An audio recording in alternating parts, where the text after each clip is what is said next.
Strange pairings in TV sitcoms are nothing new. Series like The Honeymooners would have the sort of violent buddies of Ralph and Ed, the Flintstones would have Barney and Fred, and of course, The Odd Couple would have Oscar and Felix. But in 1986, a new duo will be added to this list, and Friday night TV viewing would never be the same. Cousin Larry and Balky would become a hit power couple for viewers who would fall in love with the quirky pair and their misadventures trying to make it in Chicago. The series would become a favorite for a number of fans, not only in the States, but eventually around the world, and would spawn a spin-off that would become just as big a hit for ABC. On this episode of Gone But Not Forgotten, our destination is America or Burst, as we look back on the sitcom classic Perfect Strangers.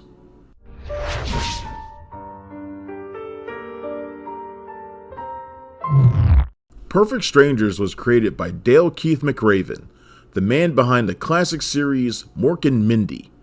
McRaven had written for a number of TV's legendary shows like The Dick Van Dyke Show, That Girl, Gomer Pyle, and Laverne and Shirley, just to name a few. McRaven, along with Thomas Miller and Robert Boyett, came together to make the series, which was originally inspired by the 1984 Olympics. All three men thought it would be a good gimmick, seeing what culture shock of an athlete from another country would play out like as they dealt with the weirdness of mid-80s America. From there, the story was changed to one about a man who was living alone in a big city who gets a surprise guest in the form of his oddball cousin that he never knew arriving on his doorstep. The series followed Larry Appleton, a young man who has just moved to the big city of Chicago from his Wisconsin home he shared with a large family. One day his cousin Balky Bartokomous appears, also having taken the plunge to move to a new place away from his large family. Only Balky's journey was a bit longer, taking him from the island of Mypos to the States. Larry is shocked and surprised when his shepherd appears and is reluctant for him to stay, which is Balky's goal. Eventually, the two become roommates and close friends. They even wind up becoming co-workers and then co-creators of a comic strip. The series follows the two as they make their way through crazy situations, relationships, and eventually even them getting married to two other best friends and having families of their own. Perfect Strangers would start out fairly different from what it would eventually be on screen when it came to the two lead characters. Firstly, the show was turned down by CBS, NBC, and ABC when it was pitched to them. What changed the mind of ABC was when, thanks to his turn as the very memorable Surge in Beverly Hills Cop, Bronson Pinchot caught the eye of the producers. When they came back to ABC stating they would try and get him as one of the leads, they said, "There isn't any livestock involved, is there?" While the creative team knew they wanted Pinchot for the fish out of water cousin, Pinchot was actually reluctant about taking the part because he felt it would be typecasting him as a guy with a silly accent. At the time, Pinchot was starring in another series which would wind up being canceled, and so he went ahead and joined the production. He even went so far as to being the one to come up with the name Balky, which was taken from the nickname of his sister's dog. Pinchot would actually be the one to choose Greece as the location of Balky's home. He elaborated about Balky's origin story in an interview for Cryptorock.com on April 21st, 2023, when he said, quote, "To find a character, I decided I would lock myself into a bungalow at a hotel near Santa Barbara. When I was there, I would not allow myself to come out until I had the character. That's what I thought I needed to do, and I was there for 2 to 3 days. One day I woke up, and there were these weird slip-on shoes that I had actually purchased in Greece that were woven leather and they were blue. They were sitting on the floor.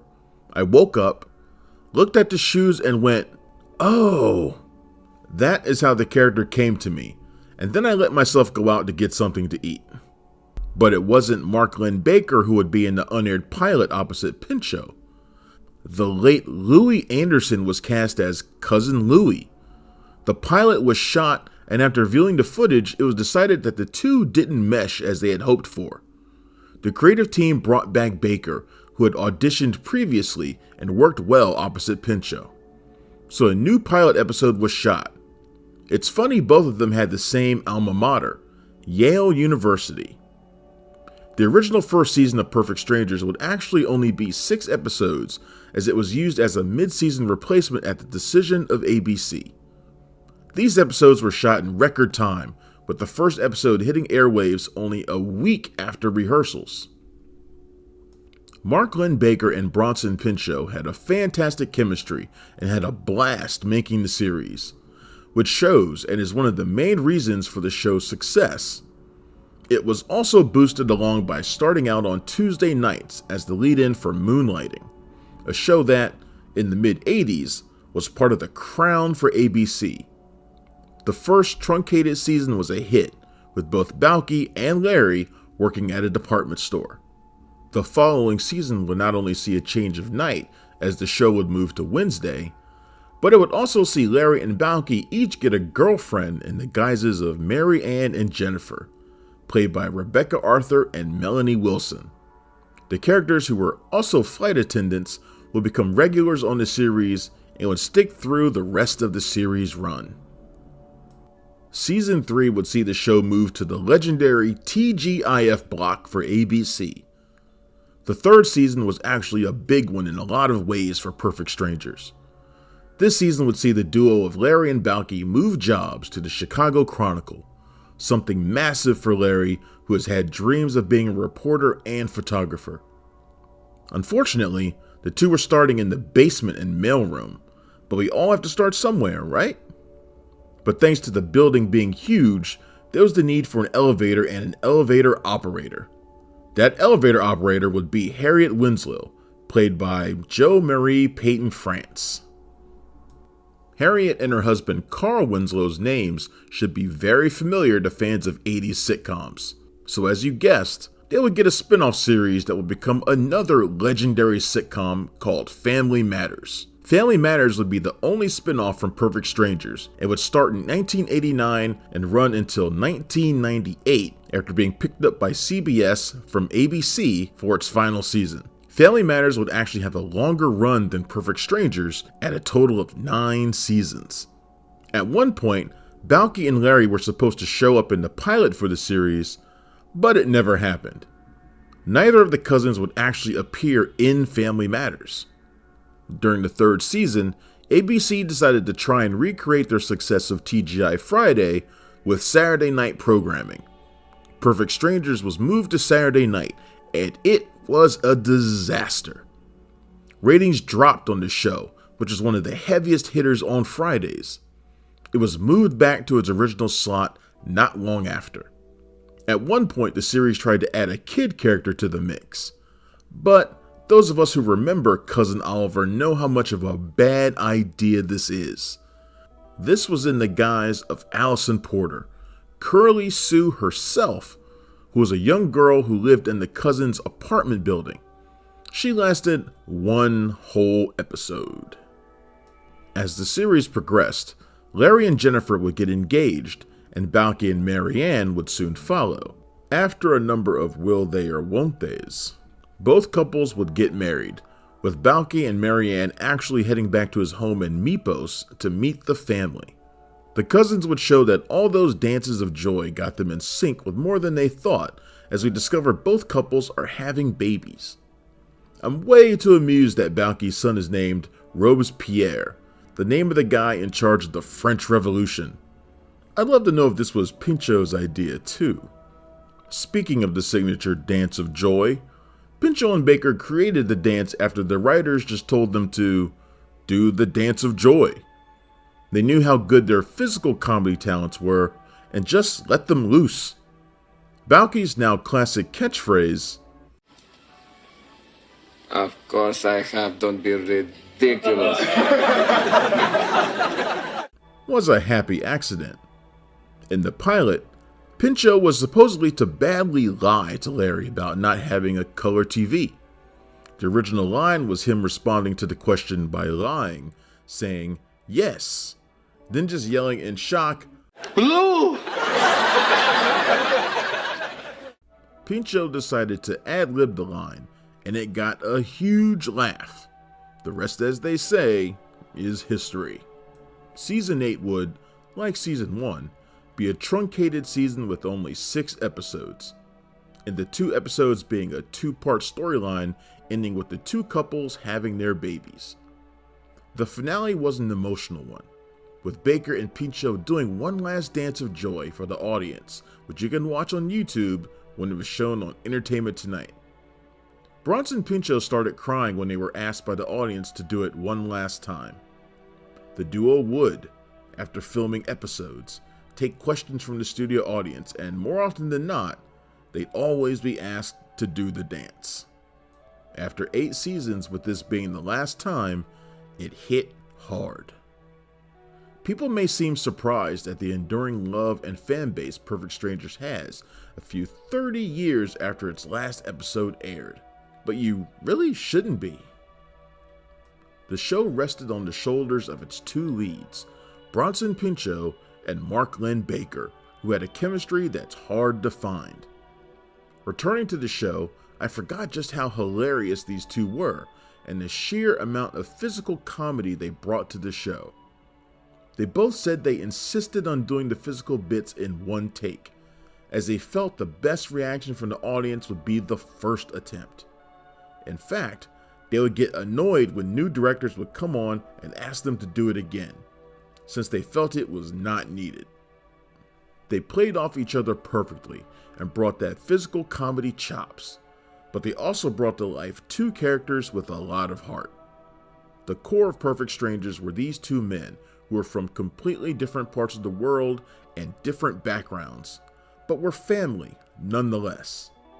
They grew together and supported each other in their hopes and dreams, and in the end, they succeeded together. Perfect Strangers had hilarious writing and fantastic actors, not just with Pinchot and Lynn Baker, but also with Wilson and Arthur, who held their own with the 2 cousins. Over the 8-season run, there were a number of familiar faces who would share the stage with the Perfect Strangers cast. Holland Taylor, Ted McGinley, Wayne Newton, Carl Lewis, Doris Roberts, and Leslie Jordan would be just a few of the names to be part of the series.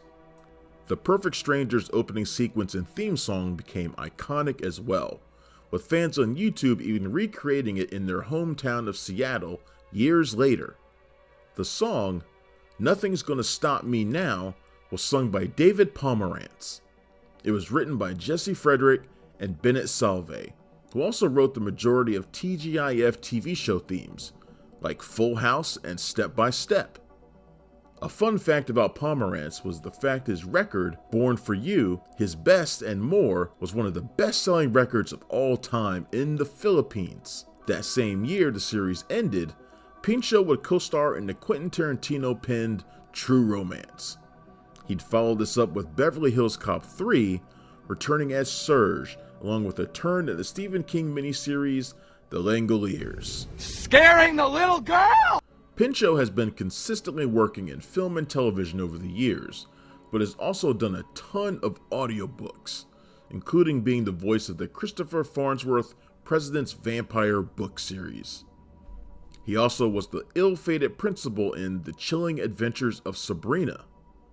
Recently, Pinchot appeared in the HBO Max series Our Flag Means Death.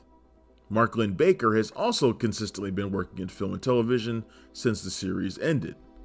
This included turns on The Blacklist, The Electric Company, and Blue Bloods.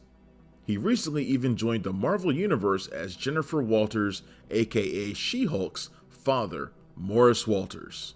I find it very amusing that both Mark Lynn Baker and Bronson Pinchot both played memorable murderers who took on Bobby Gorin in Law & Order: Criminal Intent. It just makes me twistedly happy. Currently, Perfect Strangers is available to stream on Freevee, which means ads, but hey, at least you can stream it. But for some insane reason, Season 1 does not seem to be available to stream anywhere. Like I said, Perfect Strangers is beloved by fans and continues to be. So much so that one industrious fan actually created an online video game where you could run with Balky as the theme song plays through images from the show gathering stars to make your dreams come true. While it may sound sentimental, I think the reason the show has stood the test of time and has so many people who love it is at the heart of the show is finding common ground between two seemingly different people. Larry and Balky, while they are family, find a friend with each other. Balky, with his fumbling of the language and his strange catchphrases, is an adorable fish out of water. And even though Larry grew up here, he's just as much at a loss as Balky is, trying to find his path and follow his dream of making it in the big city after being in a house filled with siblings. The two need each other and help, and sometimes hinder one another. Perfect Strangers is really about finding common ground with your fellow man and realizing we're all really just trying to make it through a crazy world. So, should Perfect Strangers be remade? I would say, Don't be ridiculous. I don't think you could recreate it all what this show pulled off without it feeling ham-fisted and just nowhere near as charming.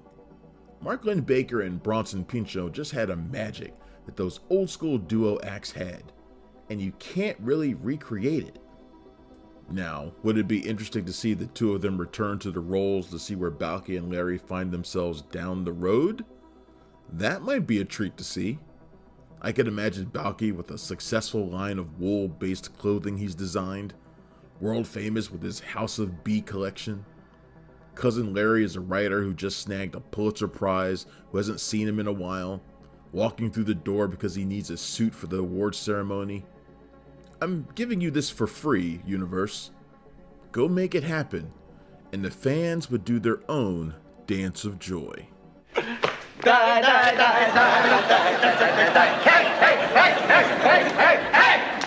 Fred and Ginger, front and center. The 80s saw the reimagining of a lot of genres and tropes that had come a few decades before. The writers and showrunners of the day had grown up on the classics. When it came to their own creations, they went with what inspired them. So, when they got the opportunity to create a new detective series for CBS, there were a few classic nods to the noirs that came before, even if the bright Hawaii sunlit beaches and brightly colored shirts weren't in black and white. But boy, was the car red. When you think about 80s detectives, there's one standout that everyone remembers, and on this episode of Gone But Not Forgotten, we're heading to Hawaii and looking back on the man with the stash with Magnum PI.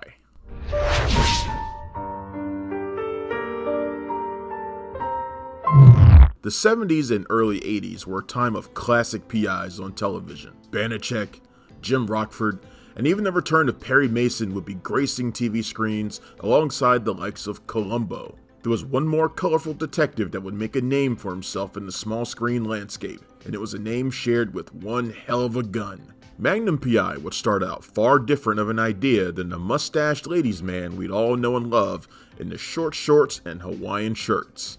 The creators of the series were TV royalty Glenn A. Larson and Donald P. Belisario, names you've heard a few times on during Gone But Not Forgotten. Larson at the time had 2 hits at ABC with Battlestar Galactica and The Hardy Boys. While neither would make it past 1 or 2 seasons, they'd be massive pop culture touchstones for years to come. When ABC canceled both shows in 1979, they stopped developing Magnum PI for the network. Larson and Belisario would take the show to CBS, and it was there it would find a happy home. At the time, Hawaii Five-0 was getting ready to go off the air. That meant CBS's investment in a production house for the series was going to be sitting there unused. Rather than let that happen, CBS moved the show's setting to Hawaii. There's even a nod to Hawaii Five-0 where Magnum mentions a character from the show during the series, meaning shared universe. Originally, Thomas Magnum was conceived to be a sort of American James Bond, but Tom Selleck, who was already set to star in the show, didn't want to play that sort of role. He felt it would constrain him to basically a one-trick pony. He pushed back on having the character be more like a regular guy who enjoyed the laid-back Hawaii vibe. This made sense, as just a year prior in 1979, Selleck had a pilot for a never-made series where he played a private investigator working in Hawaii, with a partner played by James Whitmore Jr. The pilot was aired as a made-for-TV movie called The Chinese Typewriter. Also in 1979, the world very well could have been a different place for a lot of people. notably Harrison Ford and fans of the Indiana Jones we all know and love. Tom Selleck read for the role of Indy, and he got the part. That's right, kids. If you didn't know this bit of trivia already, Indiana Jones was going to be played by that guy from 3 Men and a Baby. Look, I did what I did. I don't expect you to be happy about it. But maybe it can do us both some good. Why start Just now? shut up. Shut up and listen to me. Fate is a funny thing, and the pilot for Magnum PI was already filmed and it was picked up by the network. Stephen and George, they said, well, thanks for telling us, but we got cards to play with CBS. It just wasn't going to happen. Turned out CBS wouldn't let me do it.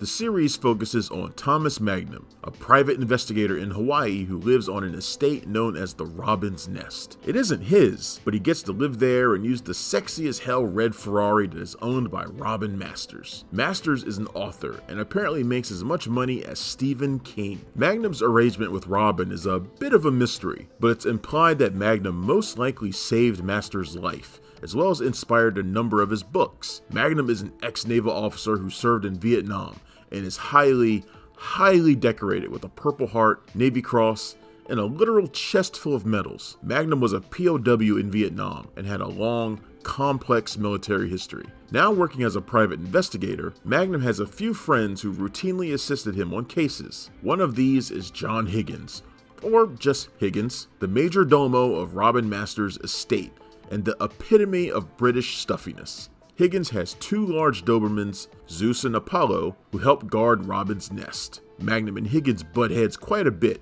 but eventually become friends over the course of the series. TC is Magnum's friend and a helicopter pilot, while Rick is another pal, both of whom help Magnum during cases. Continuing the running theme of many TV action series, TC and Rick, and as stated Magnum, all served in Vietnam together. Speaking of Rick, remember when I said that Magnum had a modern noir element to the show? The series is typically narrated by Magnum in voiceover. This is much like your classic PI type films and TV series did. Mike Hammer, for example. Both Darren McGavin and Stacy Keach versions would do this. Rick, at least in the first episode, had a bar called Rick's Cafe American, a total nod to Casablanca. Throughout the series, we get to piece together Magnum's history, and it's not a happy one. The series dealt with vets and the horrors that happened during Vietnam, where shows like the A-Team had characters that were, broad in characterization. Magnum PI was embraced by veteran viewers who appreciated this approach. This was more realistic when it came to PTSD and living after the war. We never see Robin Masters' face during the entire run of the series, but we hear his voice. There was some debate that Higgins and Masters were the same person. That was quashed though, with Masters actually being shown walking, back only, and Higgins talking to him on the phone.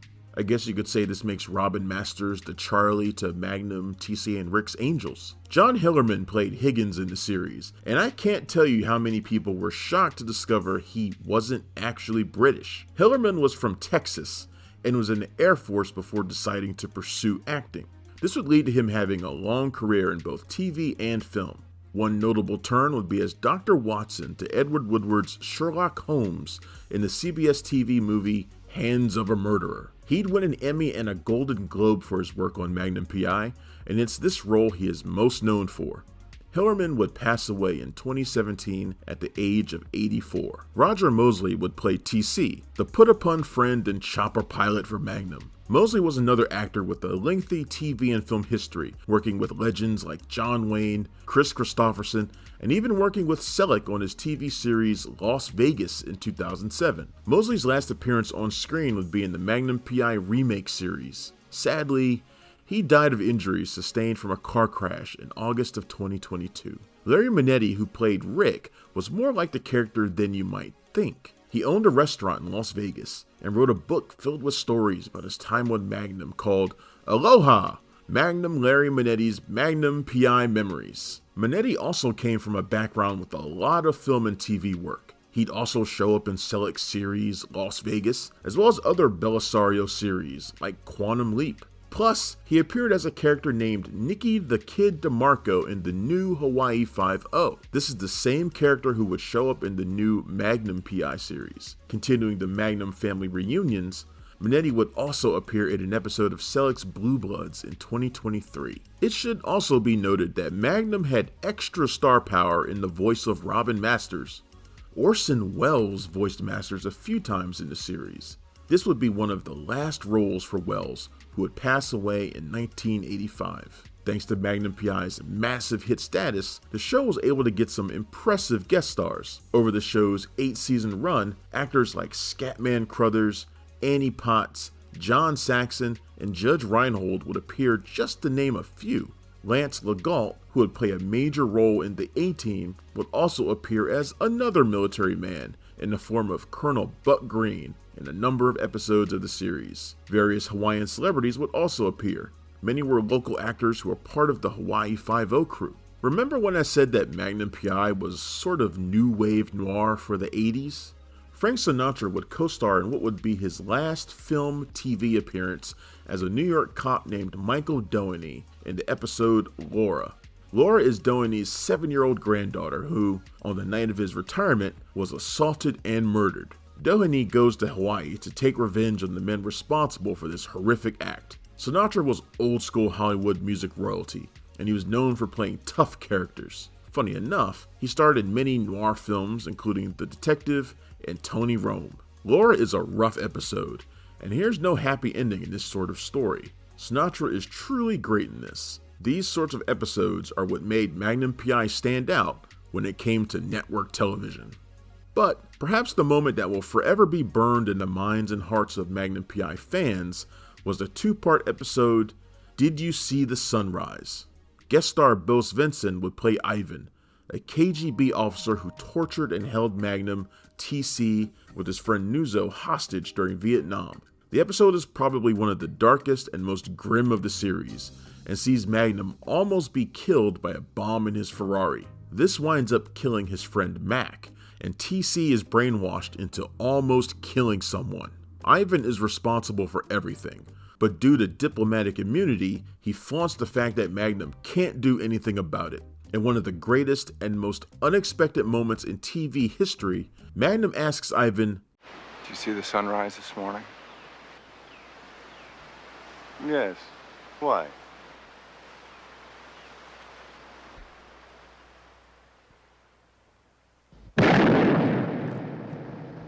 This moment was on the same level of some of the most legendary of 80s TV, and was something never seen before when it came to the lead character and hero of a series. TV Guide would include this in their 100 greatest episodes of all time. Decades later, the animated series Archer would reference this moment of the show. Magnum PI was a shared universe, and not just with Hawaii Five-0. Magnum PI crossed over with 2 other CBS shows during its run. This was a shared universe long before the MCU tried it. Magnum and the show Simon & Simon had a 2-parter in 1982 that started on Magnum PI and would end on Simon & Simon. In 1986, Jessica Fletcher, the star of Murder, She Wrote, would appear in Magnum PI when someone tries to kill Higgins. Magnum returned the favor by appearing on Murder, She Wrote that same week. Shared universe, baby. Speaking of Simon & Simon, Magnum PI also had a hit theme song. These were the heydays of TV series having hit music for their title sequences. Magnum's theme didn't have lyrics, just like the Simon's one, but that didn't matter. It cracked the Billboard Top 100 thanks to its writer, Mike Post, another name we have mentioned in Gone But Not Forgotten episodes. The funny thing is that the theme song wasn't used until episode 12 of the series. With the massive success of Magnum PI, Tom Selleck was in high demand. Over the course of the series, Selleck would wind up doing a number of feature films. This would impact stories and the show's production, as the crew had to figure out ways to work with his schedule. During his time on the series, he had a number of films released. This included the sci-fi flick Runaway, where Selleck took on Gene Simmons and the massive hit 3 Men and a Baby. To this end, much like Moonlighting, there would be episodes that would focus on other characters like TC and Rick. Magnum PI would run for 8 seasons in total, and was going to end with the season 7 finale with Magnum actually dying from his wounds while in a coma. Tom Selleck co-wrote this episode which, much like the miscarriage sequence in Moonlighting, showed Magnum walking off into the clouds. This did not please fans. The demand for a send-off that was worthy in the eyes of Magnum PI fans was so great that Tom Selleck came back, and CBS gave the show an 8th and final season. The series would end being reunited with the daughter he thought was lost, and his return to the Navy. When the final episode aired, it was one of the biggest series finales of all time, with 50 million people tuning in. After the series was over, there was talk about having Magnum and his crew hit the big screen in a feature film. Military fiction maestro Tom Clancy actually wrote a script for it, but Universal Studios decided there wouldn't be enough interest, and so Magnum's Ferrari never roared into theaters. In another possible shared universe moment, Donald P. Belisario was looking into having Dr. Sam Beckett leap into Thomas Magnum in an episode of Quantum Leap during the series' run. But alas, that didn't happen. I'd have loved that though. Magnum PI was an awesome series that went dark when it needed to and brought together some classic aspects from the detective genre while mixing in relevant issues at the time. Important issues, like veterans who were dealing with the fallout from Vietnam. It could go from charming and funny to layered and gritty. More impressive was that it did it seamlessly, with a cast of characters who made you care for them. Tom Selleck's charm and acting chops came across in every episode, and part of the reason it worked was that Selleck took the time to help make the character his own. He brought his own ideas, his own writing, and heck, even his own clothes to bring the character to life. That showed in the number of fans who loved it. I've already said there was a new series of Magnum PI, so I guess our usual question of if it should come back is a moot one. CBS had brought Magnum PI back in 2018 as a Navy SEAL who returned from Afghanistan. Jay Hernandez stars as Magnum, with Perdita Weeks as a female Higgins who worked for MI6. Zachary Knighton is Rick, who owns a tiki bar, and Stephen Hill is TC. The series keeps the mysterious Robin Masters and has a stated explanation as to how Magnum is able to live at the Robin's Nest. In the new series, Masters gets to write novels based on the adventures Magnum shares from his time in the military. In yet another shared universe moment, characters from the new Hawaii Five-0 appeared on the series. Another example of Magnum fan love was when CBS decided to cancel the new show after 4 seasons. The fans were able to start yet another fan campaign, which convinced NBC to pick it up for a full 2-season run. As of this episode of Gone But Not Forgotten, the new Magnum PI is on season 5. So there you have it. Magnum PI is still driving the beautiful roads of paradise in Hawaii. Best of all, you can stream the original series on Amazon, iTunes, Vudu, and Google Play. And while the new show is doing just fine, there's something to be said for the classic and what it brought to television. Tom Selleck created an icon in Hawaiian shirts and movement for facial hair with a mustache as iconic as the car he drove. But he also gave viewers a hero who wasn't perfect and never claimed to be. Thomas Magnum was a fighter, helping those who needed it, and was an example of a real hero, with warts and all. A modern noir classic that took advantage of all the color it could, but kept that detective story heart. Growing up in the 80s, it was a special time for kids who loved cars. Series like Magnum PI, Knight Rider, and the A-Team all had an iconic vehicle that was a centerpiece of the series and epitomized the spirit of the show. But perhaps none was as iconic and memorable as the car at the heart of this episode, the General Lee. The orange-painted muscle car was the chariot of Bo and Luke, the 2 modern-day Robin Hoods, aka the Duke Boys. In this episode of Gone But Not Forgotten, we're going to climb through the window and get behind the wheel of the General Lee as we revisit the Dukes of Hazzard.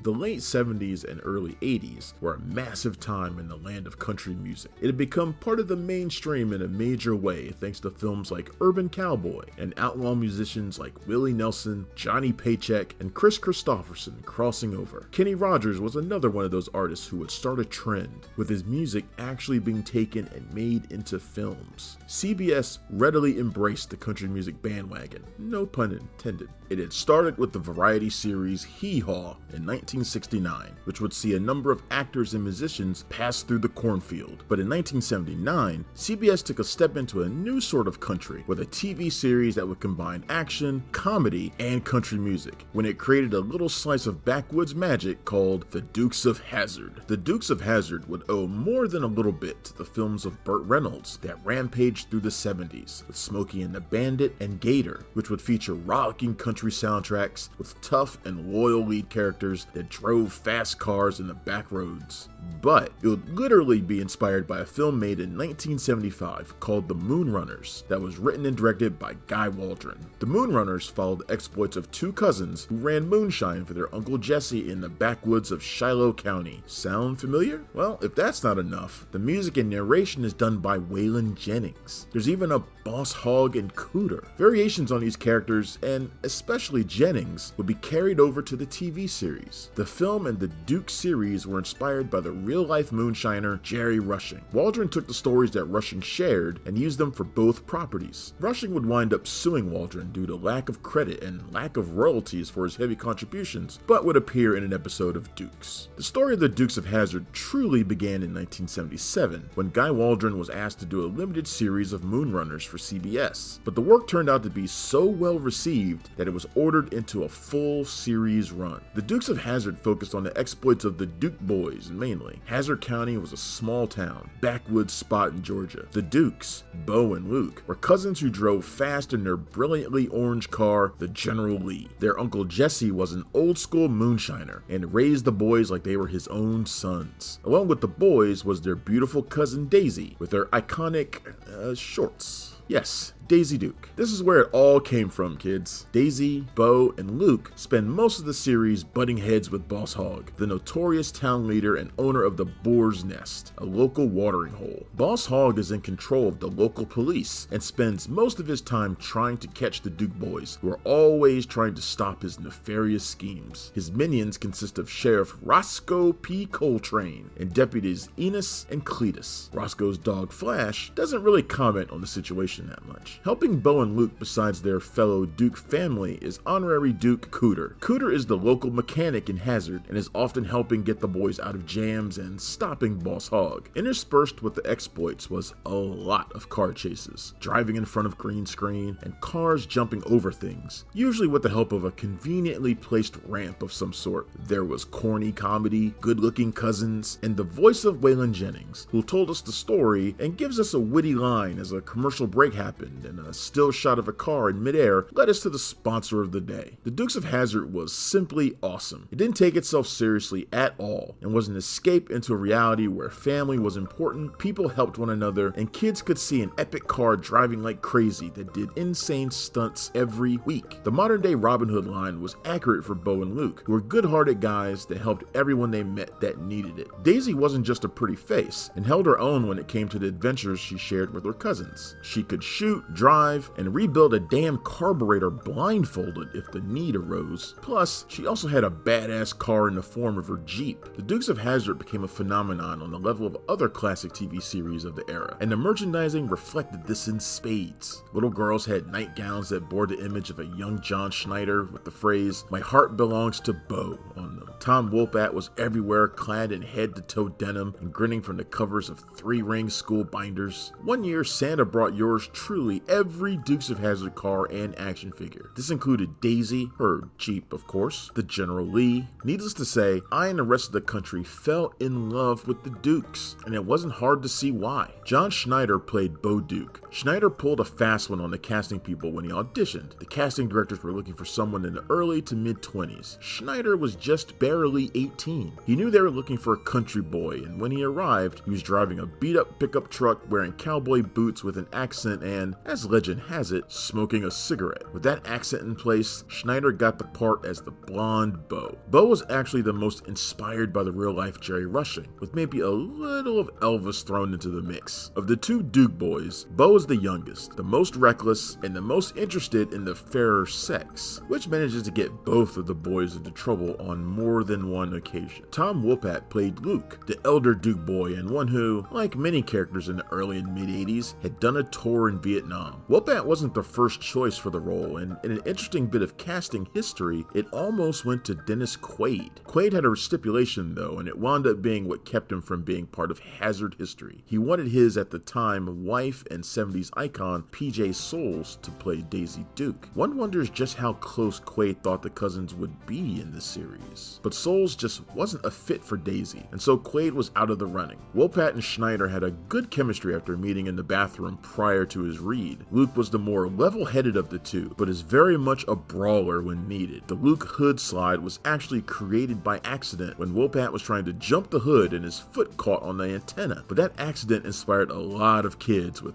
unhappy parents and dented hoods. Funnily enough, both John Schneider and Tom Wopat would wind up in the DC universe in later years, Schneider taking on the role of Jonathan Kent in Smallville, and Wopat starring as the villain Colonel Slocum in the 2010 film Jonah Hex. Wopat would also show up in an episode of Smallville, driving a very fast Dodge Charger that's blue, not orange. Daisy Duke was played by the iconic Catherine Bach. Bach's image as Daisy and the poster that she spawned is the stuff of legend, even catching the eye of Nancy Reagan. Daisy, of course, inspired a fashion trend that continues to this day. In fact, the outfits made network execs so nervous that Bach had to wear a layer of thin pantyhose under her dukes to ensure there were no wardrobe malfunctions. Famously, Bach's legs were insured for $1 million while shooting the Dukes of Hazzard. The patriarch of the Dukes, Uncle Jesse, was played by Denver Pyle, a familiar face in film with a penchant for westerns, as well as having appeared on The Andy Griffith Show. Jesse was a well-known moonshiner and beloved by most of the residents of Hazzard. Pyle was an interesting character off-screen as well as on. In an interesting turn, the actor invested in oil back in the 60s and got a healthy dose of cash from all that black gold or Texas tea, to borrow another classic series phrase, prior to starring in Dukes. But every group of heroes needs their villains to take on, and the Dukes were no different. Boss Hogg was the undisputed king of Hazzard and would set the standard for bad guys in white. In Prisoners of the Ghostland years later, Bill Moseley's governor would borrow quite a bit of Boss Hogg's look. With his big car and bigger waistline, Boss Hogg spent every opportunity to catch the Dukes or pin something on the Dukes in order to get them out of his barely there hair. Actor Sorrel Brooke, who played Boss Hogg, was not a big man and had quite a bit of padding to make himself look fatter. Brooks had a lengthy filmography from work in TV and film, and he played the villainous yet lovable Boss Hogg perfectly. Hogg was a mix. He was part used car salesman and part politician. Even with all the feuding between the Dukes and Boss Hogg, they'd usually wind up all celebrating at the Boar's Nest at some point. Boss Hogg had a number of minions who served under him, but my favorite, and that of many of the fans, was Roscoe P. Coltrane, the long-suffering sheriff of Hazzard. Roscoe had a fantastic giggle cackle and was often in hot pursuit, thinking he could outdrive the Dukes. Spoiler alert, he couldn't, but he and his faithful floppy-eared companion Flash would always try. Roscoe was played by the awesome James Best. Best was another actor with a storied career in TV and film, again having appeared in The Andy Griffith Show. With numerous roles throughout the years, one of the most famous other than Dukes of Hazzard was the Killer Shrews. He would actually appear in the sequel, Return of the Killer Shrews, which would co-star John Schneider and Rick Hurst, who played Boss Hogg's cousin Cletus in Dukes. Another of Boss Hogg's deputies was Enos, played by Sonny Schroyer. Enos was in crazy love with Daisy, and the two have a star-crossed type of romance over the years that never seems to quite happen. Enos is actually a sweetheart of a guy and doesn't like trying to ruin the Dukes' lives or play into Boss Hogg's schemes. He's frequently the recipient of Roscoe's anger. Sonny Schroyer got his start in the film business playing heavies in films, believe it or not, and he'd actually appear in a couple of the films I mentioned earlier, Gator and Smokey and the Bandit. Schroyer actually has the distinction of having the only spin-off series to happen from the Dukes of Hazzard. The short-lived, one-season 1980 series had Enos moving to LA, with characters showing up during the series from Hazzard County. Enos joined the LAPD and was partnered with Turk Adams, played by Sebastian himself, Sam Wright. But, as said, the series never caught the audience that Dukes had, and Enos would return to Hazzard after it was canceled in 1981. Cooter was played by Ben Jones. Jones was in the seed of the Dukes movie Moonrunners, and was also in Smokey Smokey and the Bandit. Jones continues championing the Dukes and keeping the show's legacy alive with Cooter's Place, which can be found in Nashville, Pigeon Forge, and Luray, Tennessee. Fans can get photo ops in Cooter's tow truck, the General Lee, Daisy's Jeep, and even Roscoe's patrol car with Flash hanging out on top. The locations contain Duke memorabilia and museums, where you can see props and the literal tons of Duke merchandise produced over the years, as well as buying some of your own. Jones is an interesting character and truly believes in the Dukes of Hazzard as an ongoing source of joy for families and fans. He actually served in the House of Representatives from 1989 through 1993 for the state of Georgia. The Dukes of Hazzard would run for 7 total seasons. Now you might as well go ahead and talk about Season 5. Season 5 was a time of upheaval in Hazzard County. John Schneider and Tom Wopat were not happy with how the show was being written or how they were getting paid. Remember all that merchandise I mentioned before? So when Season 5 came around, part of the Dukes of Hazzard were missing. While contracts were being disputed and changed, our leads vanished. Enter Byron Cherry and Christopher Mayer, aka Coy and Vance, 2 characters who were on the same level of fan ire as Scrappy Doo in the land of Scooby. While you can understand why they had to do this, the how was just bad. Coy and Vance were literally color-coded to Bo and Luke and replaced the cousins while Bo and Luke went off to fulfill their NASCAR dreams. Coy and Vance, to put it unkindly, were what you got when you ordered Bo and Luke off Wish.com. The series wasn't even retooled for these two. They were literally using scripts that had been written for the characters of Bo and Luke. As a young kid watching the show, I instantly pointed at the TV like Donald Sutherland in Invasion of the Body Snatchers. No offense to the Cherry and Mayer, they were given a losing hand with this entire thing. But there was much rejoicing 19 episodes later when Welcome Back, Bo and Luke aired, and they rather unceremoniously switched cars with the returning Bo and Luke. The explanation was that they decided to come back to Hazzard after their time at NASCAR and take back the General Lee. Speaking of which, when I said Enos was the only spinoff, that was sort of a fib. He was the only live action spinoff. The Dukes was a cartoon spinoff that aired in 1983 from Hanna-Barbera for a total of 20 episodes. It also featured Coy and Vance for its first season, as it was happening during a contract dispute, starring along with most of the main cast. As was Hanna-Barbera's penchant for racing, the story had the Dukes versus Boss Hogg in a race around the world in order to save Uncle Jesse's farm. Speaking of sound, we need to talk about the music again, specifically just how many country acts would appear in the show besides the always epic Waylon Jennings. Jennings would actually appear as himself in one episode and perform at the Boar's Nest. The Boar's Nest was a great plot device when it came to adding hot country music talent to spice up an episode. This trick was known as the Celebrity Speed Trap. Besides Waylon Jennings, we'd see stars like Roy Orbison, Hoyt Axton, Johnny Paycheck, and the Oak Ridge Boys. The way it would work is Boss Hogg would set up a speed trap knowing a country star would be heading through town, and in order to get out of it, they'd have to do a free performance at his bar. Ingenious!